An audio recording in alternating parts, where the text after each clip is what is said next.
China ने recently child care subsidy introduce की है। ये जो भी बच्चे 3 साल से नीचे होंगे उनके लिए होगी, जिसमें $502 पर ईयर बच्चों को दिया जाएगा।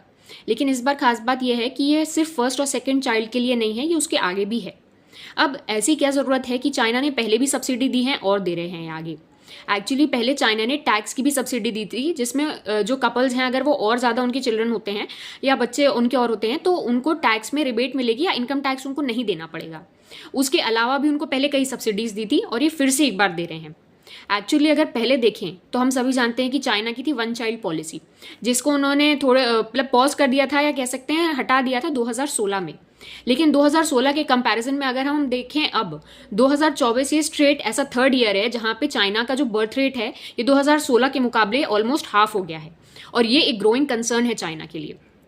क्या वजह है या क्या होता है कि अगर पॉपुलेशन इतनी नीचे गिर जाए या पॉपुलेशन कहें या बर्थ रेट जो है वो इतना नीचे हो जाए। फर्स्ट, चाइना की काफ़ी ज़्यादा पॉपुलेशन है, मतलब अब उनके पास एल्डर पॉपुलेशन है बहुत ज़्यादा और उनका ख्याल रखने वाले लोग नहीं हैं। सेकेंड, जब भी पॉपुलेशन कम होगी मतलब डेमोग्राफिक डिविडेंड कम हो रहा है तो लेबर सप्लाई कम है और प्रोडक्टिविटी कम होगी। साथ ही आप देखेंगे कि एक क्या रीज़न है कि जो इनका पॉपुलेशन है ये बढ़ नहीं रहा है।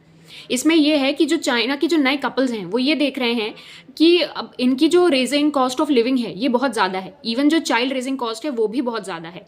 साथ में उनकी होम लोन अगर आप देखेंगे तो उसके भी इंटरेस्ट रेट बहुत ज़्यादा है। इन शॉर्ट वहाँ पे फाइनेंशियल स्ट्रेन बहुत ज़्यादा है और अनएम्प्लॉयमेंट भी बहुत ज़्यादा है।